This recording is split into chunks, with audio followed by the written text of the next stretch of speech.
Chapter 4. Lucas. Damn, that boy was all I could think. I've been monitoring this kid for most of his life. Even before his parents disappeared, I kept track of Silas through Ari on the Deceptive. Now that his parents have been missing for a few years, I have taken on this full-time role of watching after him. When Silas was younger, it was easier to guide him. Some might consider it tricking him. He was content to live at the mansion on Ninus. What really set him off was the death of his dog, Byford.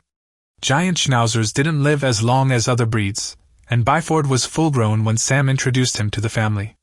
Having 11 good years and one terrible one at the end sent a teenage boy into severe depression. It was Dylan who put the suffering Byford down. It seemed Byford knew everyone in the mansion. Even the house staff attended the touching final ceremony. To take his mind off of everything, I suggested a complete diversion. One of the Echo Array destinations was a place called the Nottingham Echo. Sam named the Echo after the school of magic found there. Before Ohm virtualized me, when I was alive, I knew several magicians who attended this school. Sam and Alex already owned a house at the bottom of the cliff where the academy sat. It wasn't hard to fabricate letters. After a couple of well-written communiques and a check paying tuition in full, Silas became a student. Patting myself on my virtual back for this parenting decision, Silas engaged with the curriculum and excelled in some magical disciplines. I monitored him using a cloak scanner. I also monitored the headmaster and some of the staff. This spying gave me great intel on what was happening at this magical learning institution. From analyzing the headmaster's daily routine, I discovered it was not uncommon for a parent or guardian to keep in touch with the school every 7 to 9 months.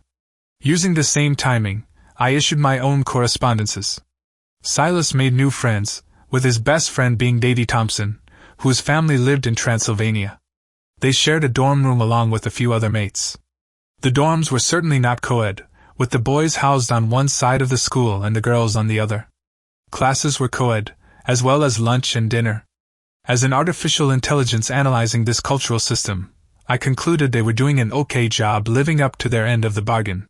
No one was hungry or cold at the Nottingham School of Eldritch Conjuration. I knew it was a bad idea to stream the video feeds from Nina's space into the Nottingham Echo, but when Silas first arrived at Nottingham, he had a rough time. Everyone else knew magic except him. He needed practice with the wand and struggled, wanting to give up and return home. Providing the streaming video was my compromise to keep him at Nottingham and on track. After a couple of weeks, he picked up the basics. Davy was one of the first young magicians to offer some casting suggestions, going through the homework with him. It was through these streaming signals that Silas discovered a competition taking place on Hannah 1. Some StarNet headhunters invented a plan to leverage the best and upcoming talent in Union Space. There were several prizes, but I had another angle to leveraging this performance. It was hard to say no to him. This competition took place over the summer break at Nottingham. Agreeing to a strict monitoring regimen, Silas promised not to wander off while on the station and to fraternize with no one. That's what I was upset about. Silas has invited an alien female into his modest motel room. There wasn't a lot of space in there, and I knew close quarters fighting was one of Silas' weak spots. I hope he knew what he was doing, bringing me back to, damn that boy. Unable to continuously watch him, I turned my attention to what I needed to do. This event wasn't the first time Silas and I have put on a show at a space station. We also performed on Omnia Gratis near one of the pluralistic planets. While technically I stole Silas' performance earnings, I was putting it back into the family to make this diversion, hopefully, worthwhile. I didn't expect Silas to win the competition, but I felt confident we could stand out enough to grab the media's attention. During my recent idle time, I built extensions to the base orographic musicians Ohm had created long ago. By modifying the source orographic projection, I can resize a performer during Silas' live performance. One alteration is long for applied to all the virtual musicians. I was just guessing at what might appeal to this audience. The problem was I didn't know the current demographics flavor. Information like that costs money. That is why I took Silas' cut.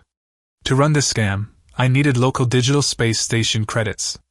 Hannah 1 offered a multi-tiered concourse with shops, vendors, restaurants, and other services. This grift is called the digital skim, and it almost always works. I flew invisibly as the cloak scanner through all the shops and stalls.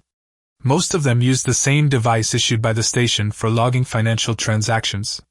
These devices linked transactions between the buyer and the seller. To enter the system, I needed to buy something. Not that I needed a knit skull cap. The item was irrelevant. I digitally shopped without interacting with the vendor or alerting them to my presence. Because we made so little tonight, each purchase was of a small value. As I interacted with this monetary exchange device, I extracted all the transactions each vendor made earlier in the day. Once my funds were dangerously low, I implemented my ruse. I guess because I am an artificial intelligence, my ruse was actually a computer virus. I thought of it as a program. The virus simulated double billing for everyone, followed by an immediate refund. My code added a callback hook to the refund event for every person and diverted a portion of every refund to our account. To prevent immediate suspicion of my account, I made other accounts rise in value along with mine. This redistribution of funds left everyone a little short but spread the suspicion wide. It kept the investigators busy dealing with the affected recipients of my crime spree.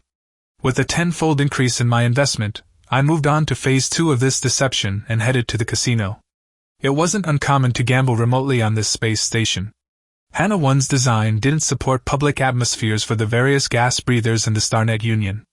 Often, the physical game tables offered virtual avatars to represent a gambler while they remained in their environmentally sound suites.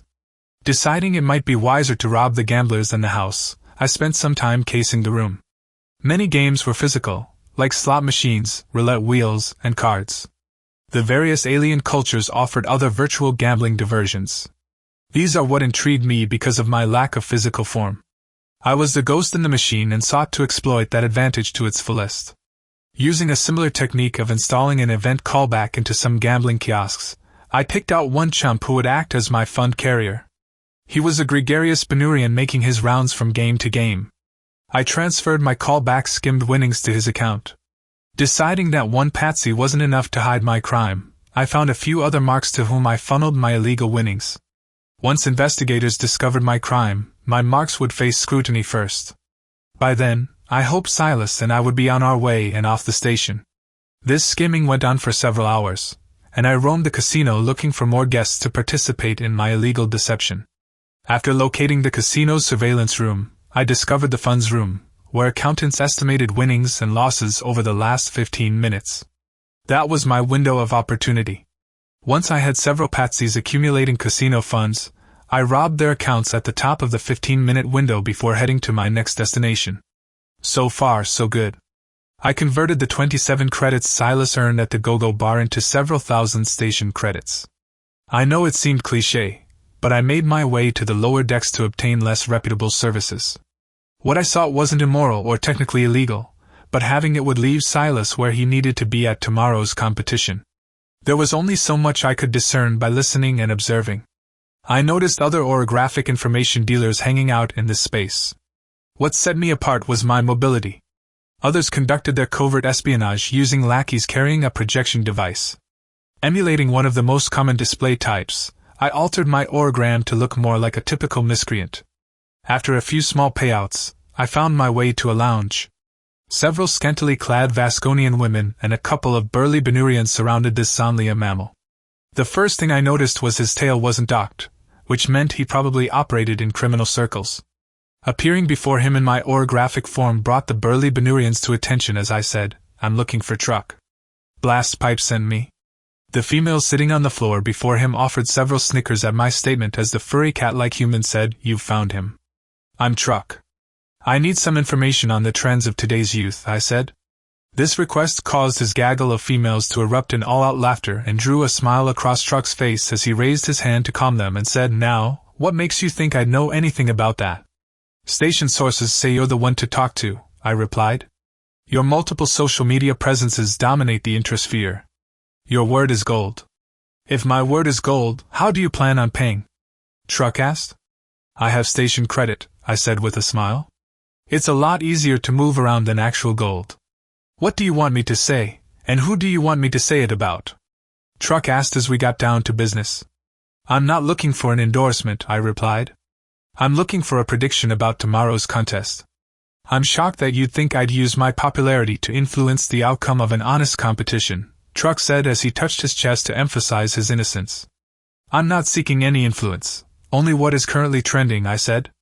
Who is the most favored contestant in your mind? You mean just between you and me? Truck asked. That'll cost you 10 Gs. Damn, I hope this information wouldn't cost that much. I barely cleared 10 after fleeing the casino. I had already paid for Silas' travel and accommodations on this trip, but I hoped for a little extra spending money after the event. The funds were of little use to me in any other fashion, so I transferred them to his device. A chime sounded, and he fished the equivalent of his shingle out of a pocket, tapped it a couple of times, and said, Well, I can see you're a projection of distinction. Cardamom Crush is sure to win. So it's a done deal? I believe it's a fair competition, but they're the clear leaders considering who they're up against, Truck said. Put the rest of your money on them. Thanks, Truck, I said in a friendly manner. What would you say is their defining appeal? What makes the populace like them? One of the women who listened spoke for him. That's easy, their lovable profiles and cute dance moves. Who doesn't like that? Love, I'm going to have to educate you on when you're allowed to speak, Truck said as he addressed her, narrowing his eyes. My business is information, and nothing is for free. Sorry, she said softly and looked discouraged, having committed a faux pas that would probably end with some form of punishment. They are lovable and cute, Truck added as he returned his attention to me. That's all I have to say.